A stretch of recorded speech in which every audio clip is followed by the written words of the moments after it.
Good evening, everybody, and thank you so much for joining us. Thank you for being here. Happy Wednesday, and we are so excited that you are here to join us. As you can see, I have my friends out here. We have the fearless voices of rising above narcissistic abuse too, and we welcome you and thank you so much for being here. Thank you so much for supporting us. I have to say, first of all, to the ladies, congratulations. The book became an Amazon #1 bestseller. All your efforts and hard works have paid off. I am just so happy and I feel so privileged to be able to be part of such an amazing project. And, I'm glad that God didn't allow me to stay outside of this, right? And so I just thank you all so much for being here. Good evening to all our listeners, to all our friends and family that are here and joining our live stream. As you come in, please take a moment to hit the like button, share this with somebody that needs to be encouraged and inspired. Listen, friend, sharing is caring is what they say. So let's care for people and share the live stream tonight. So welcome everybody. Ladies, welcome and thank you so much for being here. I'm glad that you were able to join us, Ina. Welcome. Thank you very much. I'm sorry. We having weather issues here in Atlanta too. So um, I'm in the southern part and it's like weather. So I apologize. No, no apologies necessary. We are here and the blood of Jesus covers the live stream. That's what we do know. So I'm not going to hold us back much longer. I do want to ask you, Ina, when you found out that the book became a bestseller, where were you and what was your initial reaction?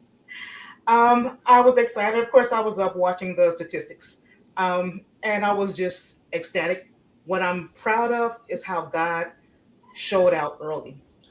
This year, I got to actually kind of, get ready for bed before we found bestseller. Last year, I was sleeping in my clothes until I until I find out we were bestseller. So I'm grateful how everything happened, and I'm grateful for again you and all the authors. You all made this possible, through God. Like I said, the writing, your people, the support that you all have made this possible. So I thank you. You're so welcome. And we thank you because you're the visionary behind this project. Without you, none of this would have been possible. So we take off our hats to you, Ina, and we applaud you for being a vessel and really being obedient to what God says. One of the things that happens sometimes is God gives us this vision and it can seem insurmountable and we don't know how are we going to get through, how are we going to make it. And a lot of times, if I can be honest, sometimes it may cause us to be intimidated, it may cause us to back out, it may make us make up all kinds of excuses and say we don't want to do this, to talk ourselves out of these opportunities. Many people do it, but you pressed onwards and you press through. So when it comes to rising above narcissistic abuse, how does this particular volume differ? How is it different from the prior one? I would say, actually, in the prior one, I pretty much knew all the authors except maybe one or two. So I knew the people that needed to have these conversations with the world. This time, it was a lot of authors that I didn't really know at the time, but the way that they came together and still jailed and helped each other and coached each other through the process, I think was amazing. So I guess the difference is just different faces, but we all have that commonality of the things that we've gone through, which kind of allows us to jail as a community. Thank you so much for sharing that with us. So, while we're going to get deeper into our conversation and our discussion tonight, I'm going to just be asking questions. And, I want us, everybody, just to relax. We're family, we're friends out here, and we're just having a conversation about how God delivered us from such terrible situations and what we are doing with our testimony. And to everybody that is joining the conversation, and even those watching from Facebook and those coming back to catch the replay, God bless you and thank you so much for being here. I'm going to start with Diane. I'm going to ask you if you could share a little bit about your personal journey and what inspired you to contribute to this book. Thank you, Joy. Well, my journey's been long. I was married and I got a divorce because God told me that I was going to be getting a divorce 4 years into my marriage, and the divorce took 4 years. without getting into the whole thing, because you'll have to buy the book to read it, I raised my children with God alone. There's different aspects to my journey where God commanded me to do and to not to do certain things. One of them was not to get remarried while I was raising my two sons, because they were an infant and age 2 when all this started happening. And God's the only one who knows what's going to lie ahead. And I had no idea. So now I look back and I can see why he asked me to do that. It's really good to obey him. I didn't obey him about everything, but I have obeyed him with a lot of things. And the reason that I decided to be a part of this book, Rising Against Narcissist Abuse, is because it is something that happens, and it happened throughout my life, regardless of marriage or not. It was happening in the workplace, even different friendships in the church. It was happening everywhere, but there was no language to it for a very, very long time. And to be able to be a part of a group of people, of women that have experience and we're putting words to it, helps us all to recover quicker, because we know that we're not alone. Nobody that's gone through this is crazy. You're actually very strong, and that's why you're targeted for this kind of thing. I'll just call it a thing. And that I wanted to write more about it because I had some certain circumstances in my story that I wasn't very proud of, and those things need to come out, because whatever I don't put out, then it's the enemy has a legal right to torment me with those things. And we don't want to ever bow down to the spirit of shame or guilt. And that is one of his favorite tools, one of many favorite tools that he likes to use to keep people muzzled. And we're supposed to speak Jesus. And by being a part of this book, helped us, all of us women, to be able to speak the words of Jesus through our testimonies. Thank you. Thank you so much for sharing that with us, Diane. And you know, something that you said that was so important is that you are obedient. I think for many of us, when we start to examine our story and our truth, and we are willing to stand in our truth, disobedience is a reoccurring theme. You know, we had these feelings; they were the open red flags, and sometimes it's even that voice that tells you, "Girl, what you're doing is a big no."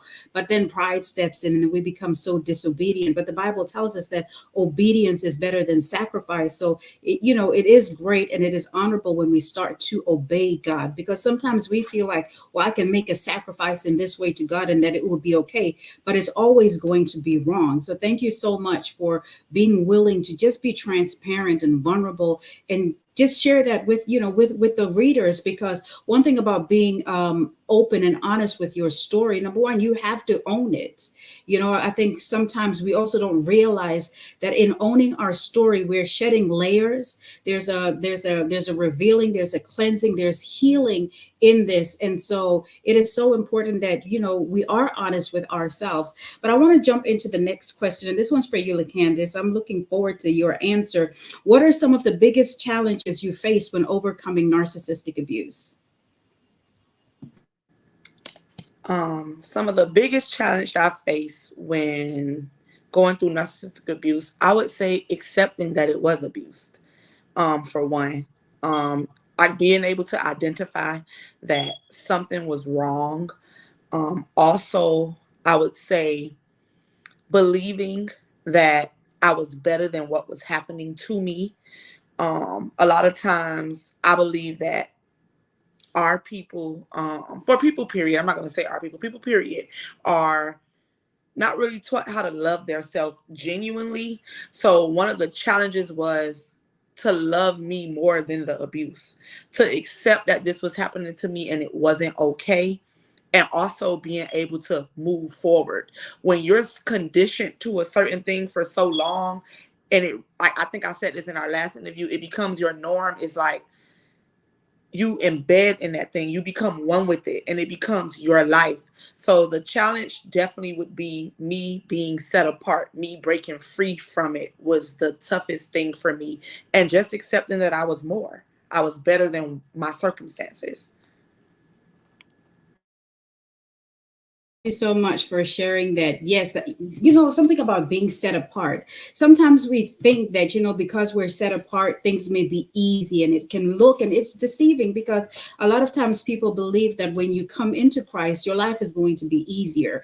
And so we think that even when we're set apart, we have this privileged life. But if we look at the story of Jesus and we look at his life, and we know that he was without sin, we know that he is the word in flesh, we know that he is part of the Trinity.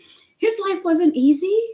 So why are our lives going to be easy? I mean, when we look at the lives of the apostles and even how their lives came to an end, not one easy. But we make that mistake to think that we deserve an easier life because we are children of God. But there's something about, how he's able to grow us up and how he's able to prune us and to make us be more like Christ, because that's the goal, is to be more like Christ. We're not to be more like the culture. We're not to be more like, what we think we should be, but it's the words. And so, that's what we have to value. And that's what I got from what you just said, is that you valued that more than anything else. And that's what it's about. So thank you so very much for sharing that with us. I'm going to ask Ina the next question. And this one is, what has been the most rewarding aspect of working on this project?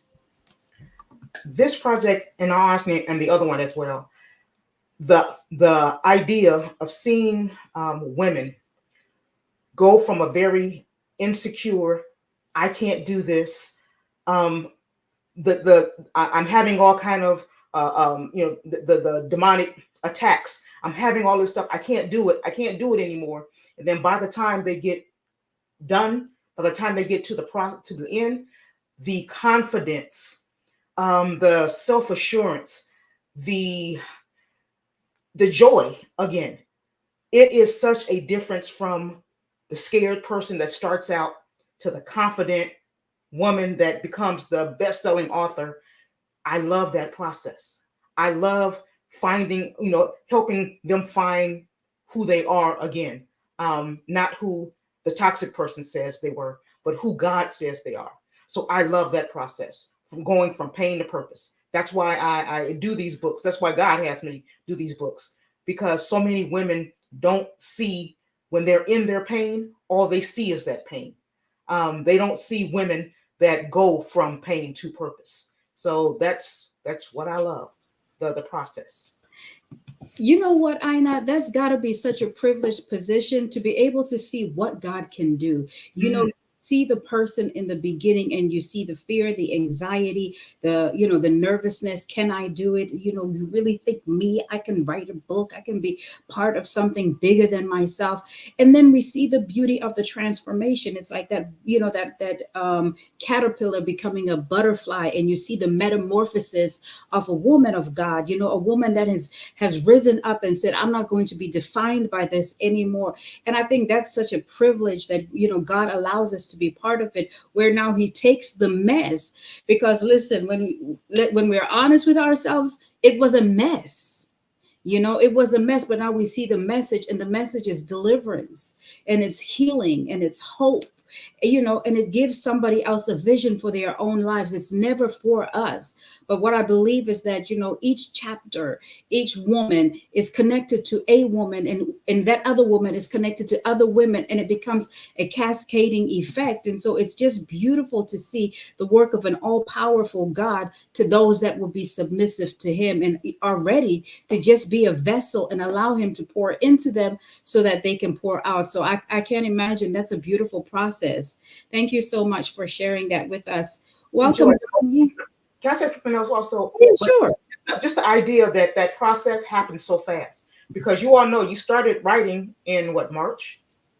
In March, everybody was terrified. In May, the women are confident and doing the journey. So it happens so fast that you get your confidence back. That is that's what I think, that's the most amazing part to me, that it happens so fast when you start using your voice. Right. That's so true. It was a very fast process. And I remember at the beginning when we would have the conversations on Zoom, and you could tell that there was a lot of anxiety and nerves in there. But look at the women that arose. Like they're totally out of their comfort zones. They're taking up interviews. They're best-selling authors. And what was amazing for me is like the day when the book was published and it was launched, and there was the drive for the bestseller campaign. Just seeing how much dedication people had for the project, how much passion, and then the excitement to see that, look what God did. That was so rewarding. That was incredibly rewarding to watch. And, I hope that those that are watching us on whichever platform are being inspired, because we all do have dreams. We all have these things that we want to see in life. And sometimes our dreams, we cap them. We're like, could me, little me, they said I was good for nothing. Can I? Why not you? Why not you? Because even though, everybody up here is called apart, or set apart, should I say, but so are you. And I think that's, for me, one of the things I want women to understand, and even men, and especially for the men, because I don't think men talk about their experiences with narcissistic abuse as much as they could or they should. But I want you to realize, and I want you to know that God can do so much more with your little. And it reminds me of the feeding of the 5,000. They didn't have a whole lot of fish and bread to feed the people with, but look what God was able to do with the sacrifice that was offered. And so from what has been done here, I cannot wait to see what God will do in the individual lives and ministries of the women that are up here. So I'm going to take the next question to Donnie. Thank you so much for being here, Donnie. My question for you today, or for this particular question, what are some misconceptions about narcissistic abuse, or what misconceptions about narcissistic abuse do you think people need to address? Hello, everyone. I was here and then I wasn't, so I'm back. I think one of the misconceptions is just that it's easy to recognize a narcissist, or that the people who become victims of a narcissist are, somehow weak, or, that they asked for it, or they deserve it, or, just that they should have seen it. We should have recognized it. Evil spirits are very cunning and very manipulative. And I think it's very important that when someone is describing what they're going through, the more we're educated about narcissistic abuse, the more we can help people to recognize, hey, these evil spirits are at work. This person is deceitful. This person is manipulative, and it could happen to anyone.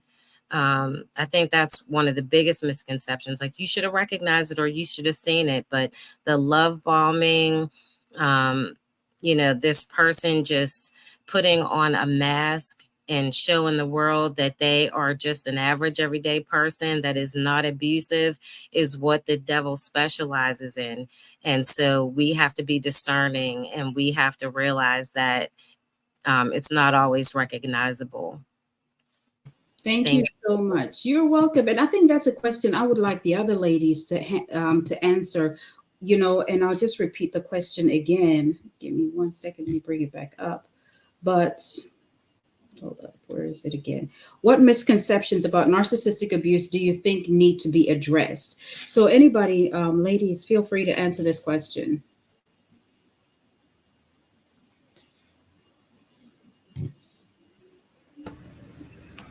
Well, I think that one of the I guess big misconceptions is that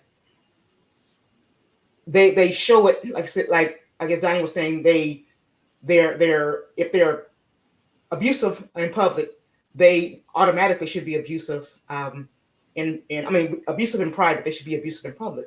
The thing is that the reason why they can go under the radar the way they can is because of the double face, that they can, be just as nice and sweet and be community service. Again, like we say there in church wise, but they can be so nice, but they know that while they're doing it, it's a con. So it's not like, we don't know it's a con. They know it's a con because they know their end game.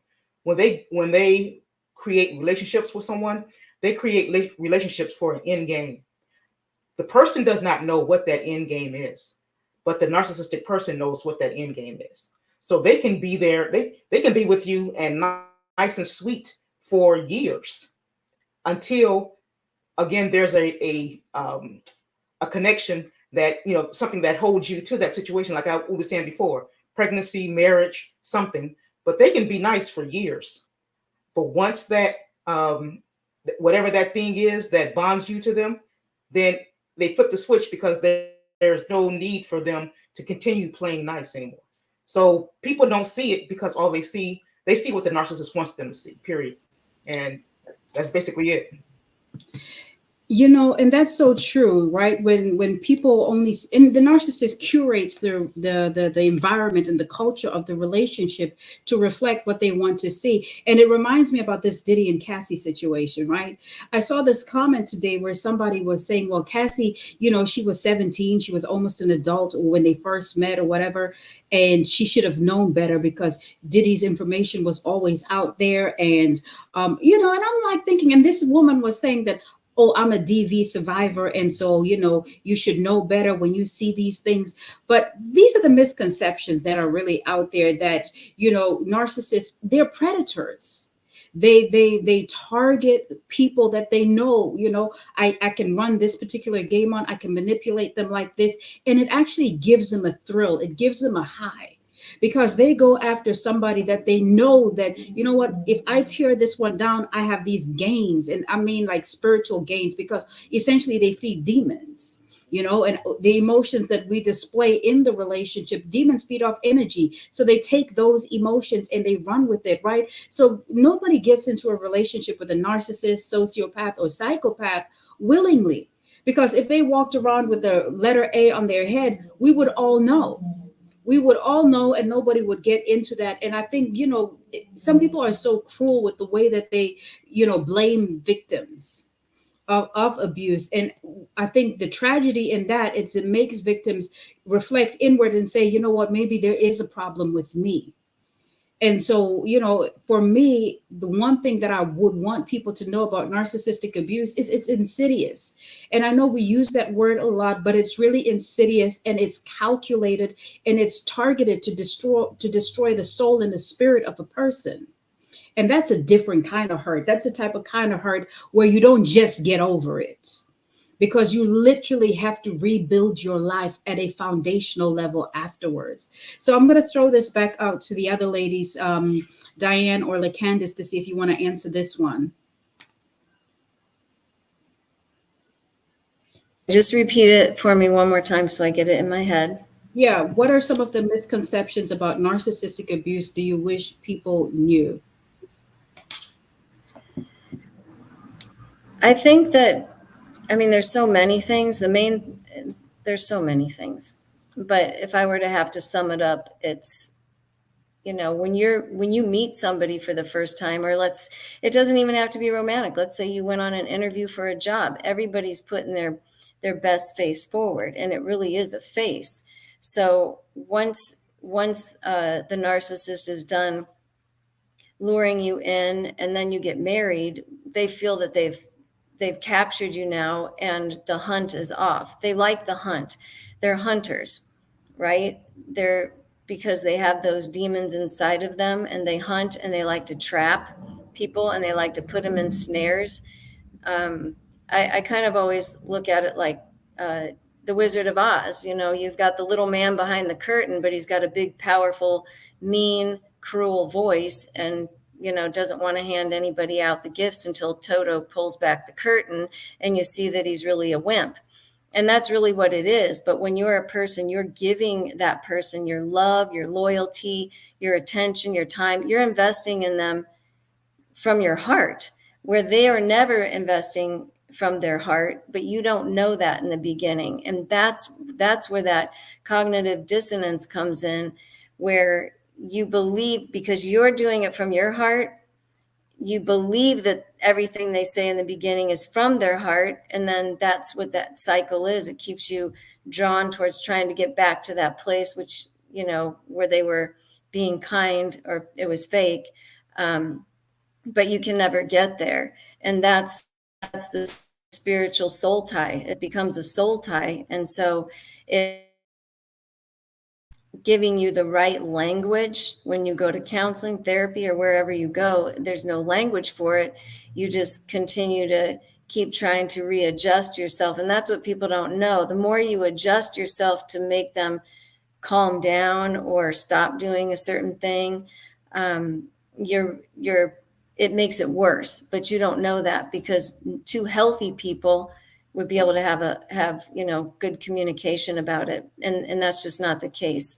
It's just psychological warfare that is very hard to describe even in words, other than it's like somebody's stabbing you with their mouth. A lot of people that are in these situations, I know I had to come to the conclusion which one I preferred. Did I prefer to be emotionally and psychologically tormented, or did I prefer to be physically abused? And I chose to be physically abused rather than psychologically tortured, because those words, that's what gets into the soul, into your mind, into your DNA. And we all know that we get in these relationships because we were set up from childhood. It's not like we went out and chose to be with somebody who would abuse us and torture us and torment us for fun and marry them. That's really not how it works. So that is a big misconception. The signs might have been there, hindsight 2020, but when you're in it, you're in fright and freeze mode big time. So you don't have, your mind is not your own. So I can go on about that, but thank you. No, thank you so much for answering that for us and bringing that perspective to the table. LaCandace, did you want to answer this one? I would say misconceptions on narcissistic abuse would be that it's easy to walk away. And I say this because what happens when you're dealing with narcissistic abuse? Most times people believe that narcissistic abuse is intimate. They always put it into just relationships. But what happens when you look at it from a different spectrum, and it's like you're dealing with a narcissistic mother, you're dealing with a narcissistic father, cousins, siblings, things of this sort. You just can't get up and shake them. And I truly believe that in order to break free from anybody that is narcissistic, once you have given them access, there's no other way but God. And I feel that because he tells us in our weaknesses, his power is made perfect, and people think that being weak isn't a strength, but it is. And it's a strength because when you're going through those times, you have to face hard pills. So the misconception would be believing that it's easy for us to walk away from something that we gave access to. It's a stronghold. It's a soul tie. You've given these people your heart. You love them. There's an attachment. You can't walk away from your family easy. So why would you think that it's easy to walk away, period? And that's all I have. Period, right? Because it is not easy. And I think you're right. It is a misconception people have, thinking that you can just turn your back on this, when it's really, if it was purely just like an emotional thing. People break up in relationships. People get divorced all the time. People walk away when things don't work out. But this is so much deeper than that. It's on a psychological and a spiritual plane. And most, predominantly, it's a spiritual battle. I don't care what type of narcissist that comes into the picture. It's really a spiritual assault. And, it's like the graping of your soul, right? And so it makes it that much more difficult. And it's not to exaggerate, not to exaggerate the intensity of the emotions or the pain that people go through. It's just what it is. So I want to move on to the next question. I'm going to start with you, Ina. How has writing your story impacted your perspective on your past experiences? Um, I would say that before I used to think of them as situations and bad things that happen. I honestly feel that God used every last lesson learned in all of that stuff to get me to where I am. Um, I wouldn't say I'd want to do it again, but I honestly believe all of that fortified who I am today. Um, and for that, I'm grateful. So I think, it's hard. It's hard to um, accept and let go a lot of times of the things that have happened to us. But I truly believe if we allow God to use it, to fix it how He sees fit now and not how we want it to happen, I promise you, you will see such a beautiful, um, I don't want to say rainbow, but beautiful life after the fact. Because God told us that He will take our ashes and make beauty, and He means that. That is not just something that is cute to say. He actually means it. So when we give all that pain over to God, He changes that thing up, and whatever He makes of it, it's going to be good, and He does. So in this whole process, I'm not angry about anything. I'm grateful because it made me who I am now, and it gave me the strength to help other people do it as well. So it is what it is. Thank you so much, Ida, for sharing that. And you reminded with what you said, it reminds me of what LaCanda said earlier about how, she had to be obedient and decided to be obedient to God. Because it's in that obedience where we get the beauty for ashes, right? And it's in that obedience where He's able to prune us and to shape us and to mold us and to give us a testimony after these trials, after these tests. And even when we have that opportunity to make that decision, when we're at that crossroad, do I stay? Do I go? I feel this unctioning in my spirit that says I need to go, but we have to make that decision. And that in itself is obedience to God because, truth be told, there are many times that I would find myself with an opportunity to leave, but I chose to stay because it was easier to stay. Leaving is not easy at all. Leaving is not easy. So, to everybody that has left a narcissist, I applaud you. To everybody that is continuing every day to wake up and choose themselves and to choose to heal and to choose to trust God in the things that they don't know. Because, one reason why people stay, I believe, is that it's better to deal with the devil that you know than the ones that are out there. Not only that, but the condemnation that you get from people that are, girl, what, you didn't know, you couldn't tell, like, if it was me, you didn't see the red flags, all of that condemnation. But we know, therefore, there is no condemnation for those who are in Christ Jesus. And so, I think it's important, and I thank you so much for raising that point. I'm going to move on to the next question, which I'm going to ask Diane. What are some signs that somebody might be dealing with a narcissist in their life?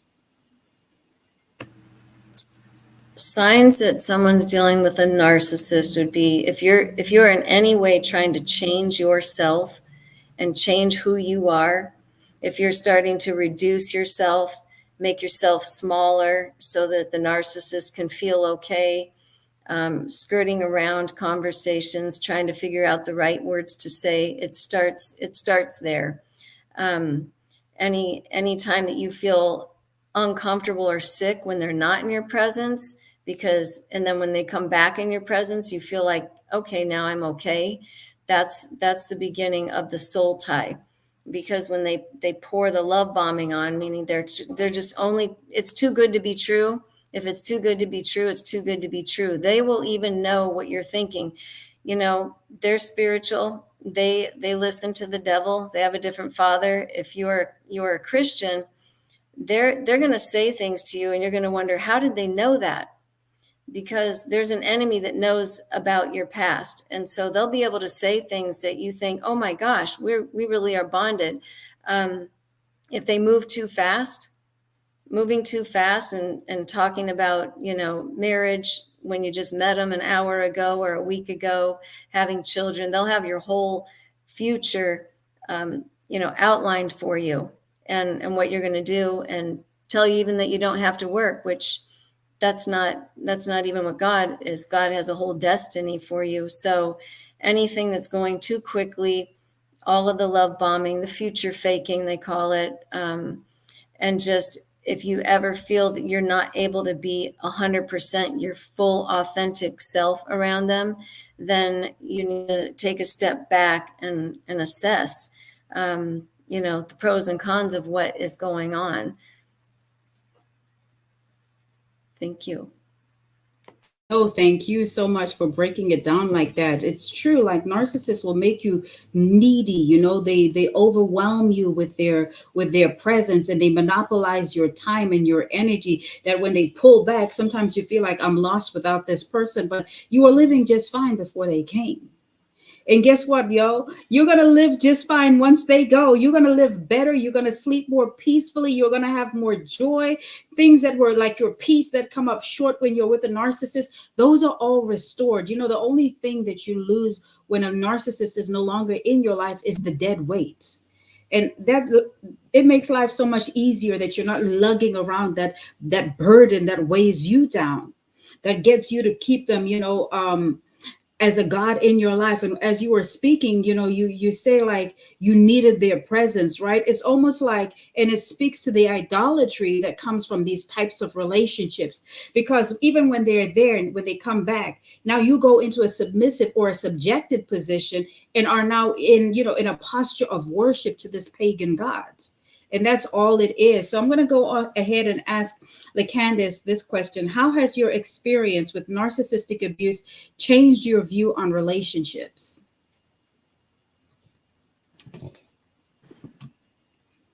How has my experience with narcissistic abuse changed my view on relationships? I have the hard conversations.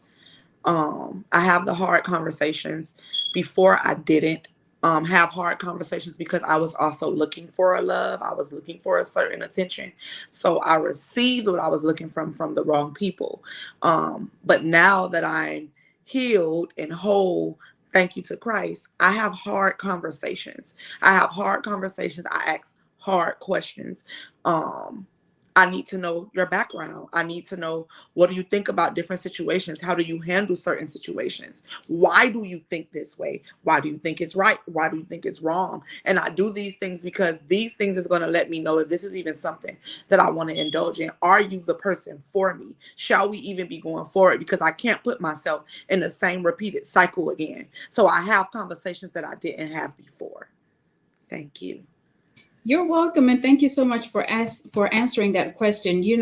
It's important that we have those difficult conversations. And I think, as a codependent or a people pleaser, a recovering codependent, those questions can be hard because it triggers emotions within you. It triggers, the flight and the fawn response. It can make you feel like if I say this, they might think about me in a certain type of way and I might mess things up. But I think one of the things that traps us is we don't have those hard conversations, and we don't get to fully vet people. We're so, back then, old man, right? The one that has died, wanted to be seen, to be heard, to be accepted.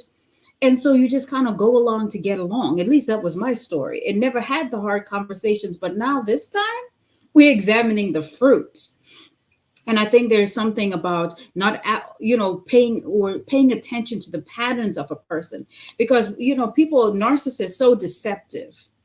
And so their words will say one thing, their actions will say another thing. But when we look at their patterns, which is their actions repeatedly, then we are able to fully vet this person and say, sir, ma'am, no. It is what it is, and we can choose to walk away at that point. Thank you so much for answering that question. I'm going to ask the next question to Donnie, and I'm going to ask if you could please share a moment of triumph or breakthrough in your recovery journey. A moment of triumph or breakthrough in my recovery journey. Let's see. Um, I would say one of the biggest ones was just embracing the love that God has for me and making a decision to choose me. Um, I think I have been fasting and praying for my marriage and for this person, and my focus was so much on the marriage and the family that I didn't know who I was. I lost myself. And when I embraced the fact that I am a daughter of God, that He called me, that He chose me, that He loves me, and He did not want me to go through that.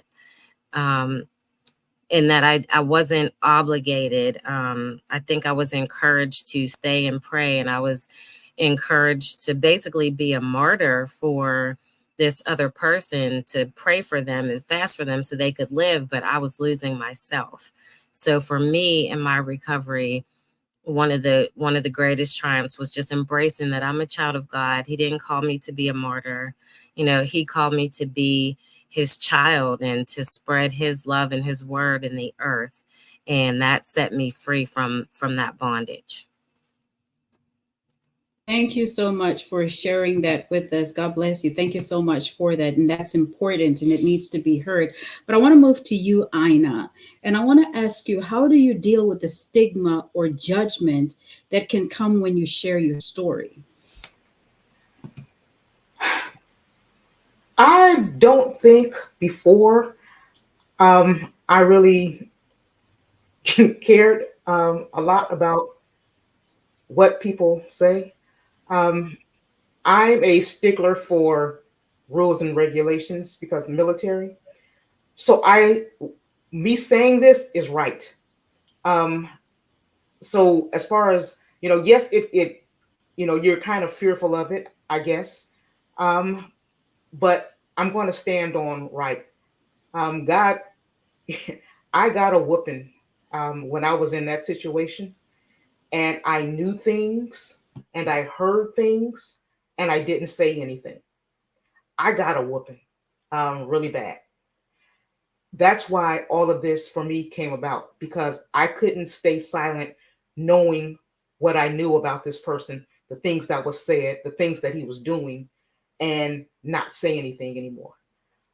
So I'm going to stand on right because God told me to, and that's pretty much it. People can say what they want to say, but God got this. I grateful that as far as I can remember, I have been covered by Him. He protects me as far as I can remember. I'm constantly, in shock.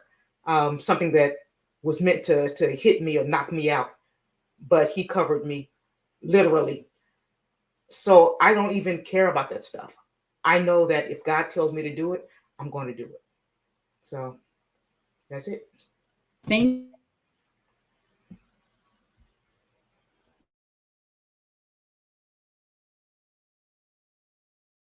Joy, you're muted. Thank you, ma'am.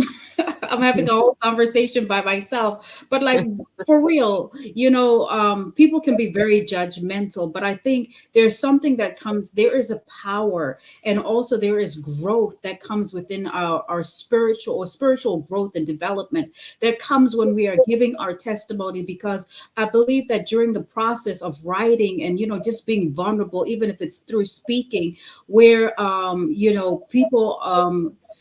people, we fight so many battles, but I believe that many of us turn the writing process into a time of consecration. We are more dependent on God because we want every word to be intentional. God, can you anoint every word that I write, every word that flows through me? Those are some of the prayers that we make. And so for me, when I'm like, oh, I've given this my all and I've given it to God, you can say what you want, because at this point, you're not talking to me and you're not talking about me, you're talking to Him. And so I got nothing to worry about here. Mm. Would any of the other ladies like to answer this question? I'll repeat the question. How do you deal with the stigma or judgment that can come with sharing your story? Girl, it wouldn't have been me. It can never be me. I wouldn't have accepted that. People say a lot. Joy, I'm gonna say this too. Also, I used to be one of those people, and I'm being real. How it's like, how you accept that? How you put up with that? What until when you ask God how, He gives you your own, so you can figure it out. So be careful on how you ask how. Um, but yeah, I had to accept my foolishness because I didn't understand how people. I've had soldiers that were going through the craziness, and they would tell me, and I would counsel them how I thought it should go. Of course, like I said, now I know, but yeah, it's all foolishness. That's why I think these books help people understand that it's not as cut and dry as they think. Right. It's absolutely not cut and dry. There are so many nuances involved in this. Would anybody else like to answer this particular question? I would. I think one of the things that I worried about before knowing about narcissist abuse was being a statistic, and kind of along the lines of what Ina was just speaking of. Um, Actually, all of us somewhere were a statistic because we're all born into sin, and we all have a story. We all have, things that we go through. And so, kind of like you were saying about the comments that people make, it couldn't be me. And just like Ina, it was me at one point saying that too about someone else in a different situation. But when I look at mine, I didn't want to be a statistic, and I ended up one because we all end up one. So we just can't be afraid of that. If we just embrace the fact that, we live in a fallen world and things happen to all of us. And so no one is above, going through, something with narcissistic abuse. Thank you. No, thank you for sharing that. You're right. Thank you. Nobody is above it, right? Thank you so much for sharing that. I'm going to ask Diane a question. And my question is, how has your experience influenced your goals and aspirations moving forwards? Asking about the experience with the narcissist or this writing experience? Both the writing, the narcissist, because the writing came from the Okay. experience of the narcissist. Yes, I would say, okay, say the question again. Sorry. No, the question was, how has your experience influenced your goals and aspirations moving forwards? Oh, okay. Well, my experience is a little bit different. I was not married very long. I was married 4 years, and the divorce took 4 years. And then there was a 16-year period where I was literally hunted. So how it kind of interfered with my goals. My goal was to raise my children and to make sure that they were protected. And so I didn't get a lot of development during that time. I had to work sometimes 2 jobs, and my goal was just to raise my children. So it's now, then all those years go by, and then, I stepped into another trap. And that's when the Lord illuminated to me that I had never healed, because and before it would just be called abuse, verbal abuse, something, very benign. So really the writing project, being around other people that have the same voice on this topic is extremely important, because if I'm around people that don't have that same tenacity, or they don't understand the spiritual aspect of it, it can cause more cognitive dissonance. You can start gaslighting yourself. So for me, the writing experience and being with a group of women that all have experienced it, and when you read the different stories, they are all very different, but the outcome is the same. the identity's lost, the voice is lost, our power is gone. But now here we are rising above it at this time.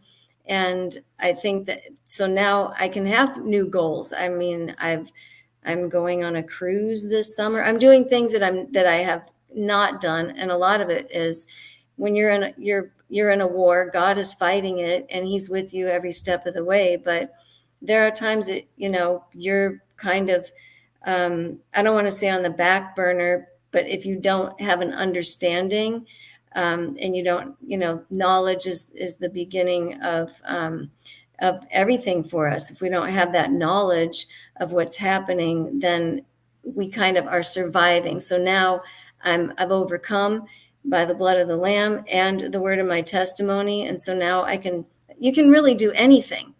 It's just not having the knowledge of what you went through from a spiritual standpoint. So that's how I can go on about that too, but thank you.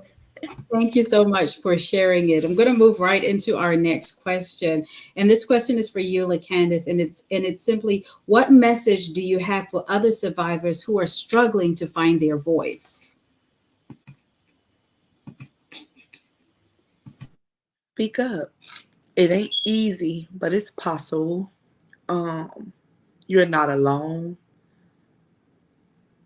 Love is felt, not seen. Your past does not dictate your future. You are not what happened to you. It didn't happen. It's kind of hard. This one is kind of hard, but it's something that God continuously utters to me. So I began to say it to other people, and it didn't happen to you. It happened for you. He never puts more on you than you can bear. And a lot of times we go through things to help us persevere, to help us endure so that we can help other people out. So I would definitely say, speak up. You are not alone. Silence is a deadly killer, but sometimes silence can kill you. You have a community of people that want to help. You got to be willing to let them help you. Thank you so much for sharing it. That was powerful. You said it didn't happen to you, it happened for you. And that's a shift in perspective, because we can either stay victim or we can become victorious. We can either stay wounded or we can become warriors. We can stay fearful or we can become fearless. It's really about how we decide to look at it, and the way we choose to look at our situations really alters and it affects the path that we take. Because when we were, at least with me, when I was in that victim mindset, woe is me. And I was just attracting the things that would bring woe unto me, right? But when you make up in your mind that, what, it is what it is, I'm moving forward and I'm not going to allow this to stop me. I'm going to put all my trust and my hope and my faith in Jesus. Things change. Things change. And I think that's one thing that is so important, that every survivor of narcissistic abuse knows, that you are not your situation, and you're not limited by your situation. We're limited by our perceptions and our perspective. And it really is that mental shift, because the enemy really fights you in the mind. The whole battlefield is in your mind. But when we decide that no more, then it's really no more at that point. Thank you so much for that answer. I'm going to ask Donnie, what do you hope readers will take away from your contribution to this book? I hope that readers will take away from my contribution to this book that, one, there needs to be more conversation in the church in particular, about this topic, about LGBTQ topics, because at the end of my 25-year marriage, the narcissist came out, and I don't think there are enough people talking about this. I hope that people who are 50 and over, as I am, realize that their life is not over, even though they may have spent decades with someone or may have dealt with narcissistic abuse for a very long period of time, that there is freedom, there is healing in Christ, and that God can set you free, and you can go on to live a victorious life where you have hope and you realize that God still has a plan for you. Thank you. Oh, thank you so much for that. Right. You have hope and God still has a plan for you. And I think that's important for people of all age groups to know. And you mentioned the 50 and above age group. And I think that's so important because I think people start to cut themselves off by saying, well, I'm this age. And so I can't do this and I can't do that. Or I can't go back to school. I can't start a new career path. I might as well just stay. Well, I'm 50 and I might as well stay with this person. You don't have to do any of those things. You can choose to soar. You can choose to rise. You can choose to live your most significant life in spite of what you've been through. So I thank you so much for highlighting that and just sharing that. Now, we are coming to the end of our time here, but I want to ask you, Ina, what's next? What's next is living life, letting God use me how He feels fit to use me. At 60, back in school, and I'm loving life with peace now, with joy in my life. Um, if God puts it on my heart to do volume 3, I'll be excited about that. And it's just whatever it is He has me to do, I'm okay with doing it.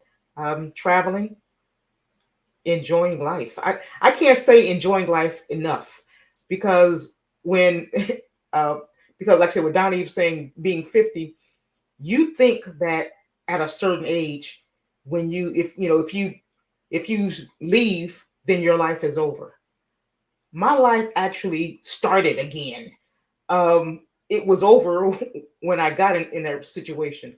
It actually started again. God renewed it once I let it go. So again, traveling, speaking, internationally and wherever else, and just living with joy um, is just unfathomable because I didn't think that at 60, starting over again, um, I'd be doing that, but I'm good. Yes, ma'am, you are good. For our friends on YouTube and on Facebook, if they want to reach out to you, Ina, if they want to connect with you, how can they do this? And can you share a little more about what you do? I'm a resiliency coach, but I'm right now I'm doing more. I want to do more of the anthologies, more of the having giving women opportunity to use their voices, because I think that is so so so so important.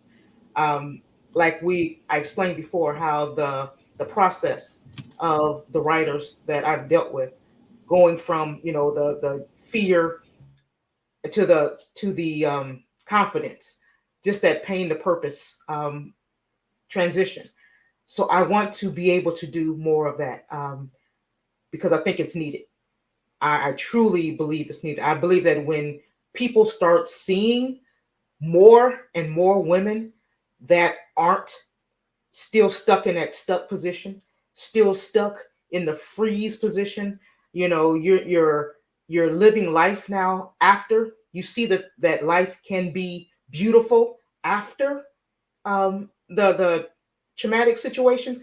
I think more women will speak up, and that is what I'm looking for. I want judicial systems to change. I want court systems to change, because we know that narcissists love court systems. So I think when we start highlighting this more, then we can get those things to change, for the better and to help victims, either way. So that is what I want. That's what I'm pushing for. And you can get a hold of me, by either going to the website, risingabovenarcissisticabuse.com.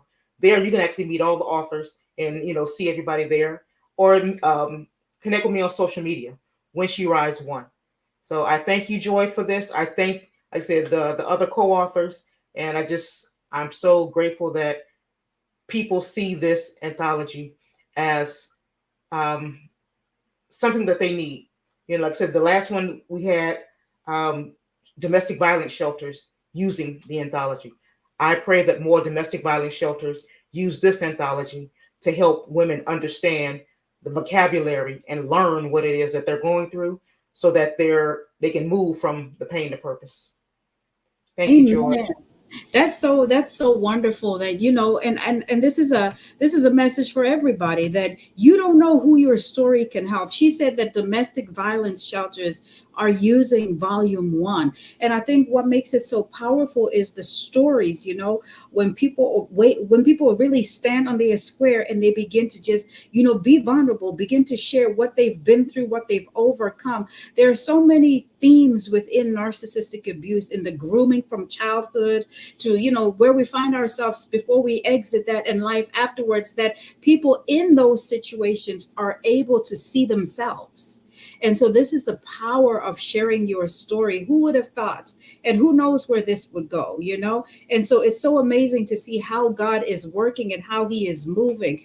I'm going to go and ask you, Diane, do you mind sharing with our audience and our friends out there, who is Diane? Who is the woman behind the story? Who is the woman behind the chapter? And also, don't forget to let us know how we can get in touch with you. Well, I used to think that I was a mom, just a mom who escaped some situation and ran for a very long time. But I am a woman who is very dedicated to helping other mothers with children get out of these situations if they're in them, and then also to overcome that and rise above it, just like what Ina's doing. So I have a coaching business that I've started, and I'm also passionate about the judicial systems, as well as police systems, psychiatric hospitals, and the jails, understanding what this is, because it starts very young. And just getting more awareness into the judicial systems and the mental health systems as well. So I'm very passionate about those. And if somebody wanted to reach out to me, you can email me at helping2think@gmail.com, or you can go to my Facebook, Diane Kevwich, and you can find me there. And I'm just going to be a whole new excitable person, like Ina said, and start doing all the things that you believe that you can't do, but you really can do. Go on a cruise, take some trips, get on a plane, and go wherever you want to go. I've been doing it. It's a lot of fun. And you don't have to worry about getting home. You can just do what you want. Finally, free, really, to fly. That is awesome. Diane, your chapter was called The Opportune Time. Do you mind sharing with us how you came up with that title? What does it mean to you? Well, like I had said earlier, I was married for 4 years. The divorce took 4 years. We were in and out of court. He was a surgeon, so he's very wealthy, and used the court system to drag me behind, I call it a pickup truck on the gravel road, for the next 20 years. And so I did not have time to really heal from the actual abuse during the marriage, because it never ended, even though God masterfully got me out of that marriage and moved me and my sons, to another state. I still hadn't healed. I hadn't understood what happened. And so when we don't heal, the enemy is going to send somebody along, and it was somebody in a helping situation that I went to help, and it just turned into something very wicked, very quick, but I did not understand that. So even though 17 years had gone by, I was unaware of what all of this abuse was from a spiritual standpoint. And so God began to show me the different demonic spirits, those familiar spirits, the unclean spirits, the foul spirits, and all of those spirits of rejection and things that come in, spirits that enter into our lives from, childhood molestation and other things that occur. And so once he began to reveal those things to me, then I got stronger in him, because I had language and I had his word. His word is what you have to apply, for everything, because that's what's going to heal you.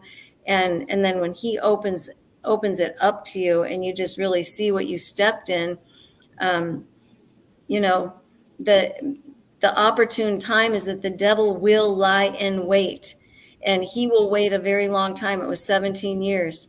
And when I stepped in that wrong direction for a second, and it was during a very vulnerable season when our kids go off and you're no longer that single mom and that's all you've known, then you're now open for an opportune time. And I was not aware of that. So just we have to stay close to God when we're transitioning from season to season.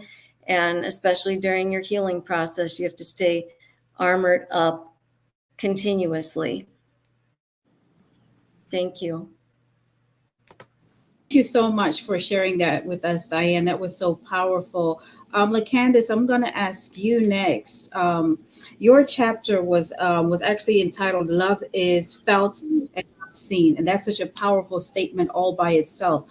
How did that come about? Like, without getting too deep into your chapter, but like, what does that mean to you? And then also, please tell our audience how they can get in touch with you and what is it that you do? Who is LaCandice? Love is felt, not seen. I came up with that title because in my situation, everyone thought that it was love because that's what they saw. Everyone thought that I was so happy because I hid it behind makeup and things of this sort. Lavish gifts, all these different things. And it was like, I did not feel loved. I did not feel love. It looked it like love, but I did not feel it. And I learned from that situation, um, that love is not something that you see. I don't care how much it looks like love, if it's not felt, it's just not there. So that's how I came up with that title. I am LaCandice Reed Global. I am the CEO and founder of Girls with Scars Inc. and the LRG network. I am a mindset coach, a slay strategist, and a creative director. I help people shift their mindsets and I brand them to walk into who God has created them to be. I have a saying that I am the beauty influencer, and it stands for becoming everything that Abba uttered to you. And I say that because when we were young, before life began to life, before we went through trials and tribulations, we had dreams, we had aspirations, and we actually believed it. And we believed it because He has always been there. He was always speaking. He was always telling us who we were, and we believed that until life told us something else. So my job is to help people go back to the root, go back to the beginning, and become who God has destined them to be. I am LaCandice Reed Global. You can reach out to me on IG at I am LaCandice Reed Global, Facebook LaCandice Reed, website girlswithscars.com. Thank you so very much for sharing that with us. That's awesome. Thank you for being part of the project. Miss Donnie, my question goes to you next. And it's really the same question. Your title or your chapter in the book is called "The Glory Will Outshine Your Troubles." What does that mean to you on a personal note? Like, how did you come up with this? And share with us who Donnie is and where we can get in touch with you. The glory will outshine your troubles to me means that there's a passage in the Bible that says that all things work together for the good of those who love God and are the called according to His purpose. The glory that God has for us it far outweighs and it far outshines anything that we've ever been through.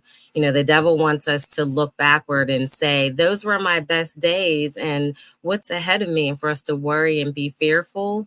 But God, as everyone has testified, has so much more for us that it far outshines what the devil tried to do to us up until this point. I think I say in my chapter, there's a song that says, there will be glory after this. And who I am is a woman of God who wants people to be reconciled to God. I want to help walk with people so that they can be free, so that they can identify their trauma points or their bondages and help them to break free from them. I like to encourage, I like to educate people about this topic of narcissistic abuse, LGBTQ issues and families. parental alienation and the different things that happen in narcissistically abusive marriages. And people can reach me on IG and Facebook. My handle is at D Shines for Him. And they can email me at shineforhimministries@gmail.com. Or as Ina said, there's a link in risingabovenarcissisticabuse.com. Thank you so much. You are so welcome, and thank you so much for sharing that with us. Ladies, thank you so much for being here tonight, for having the courage to even take the first step and write and share your story and be a voice and allow yourselves to be a vessel that God has poured into and now He is pouring out of. That's something so like this divine exchange, right? So I just want to thank you all so much for being here and just really just opening up to us and to the listeners, to our friends that are out there that are listening. We thank you so much for your time. We thank you for being here, whether you watch us live right now or you catch the replay. And for those of you that know somebody that is going through narcissistic abuse, and maybe you've been trying to talk to them, maybe you've been trying to, say like, listen, what you're going through is this. Why don't you just share the link, share the videos, but also purchase a copy of the book for them, whether it's an ebook or you can get the book, in hard copy. It's available through all the ladies' websites. You can actually gift this to them, and maybe through the stories of those that have spoken up and are using their voices, they will be able to see themselves. But you know what you can do? You could also just get them a bundle and get volume 1 and volume 2 and gift it to them. And because listen, when you're able to see that, I'm not alone. One thing about abuse is it's very isolating, and it can make you feel like you're the only person that is going through that. And that's the silence that our stories have to cut through so that we can get to somebody and that they would see the shining light and the mercy of God.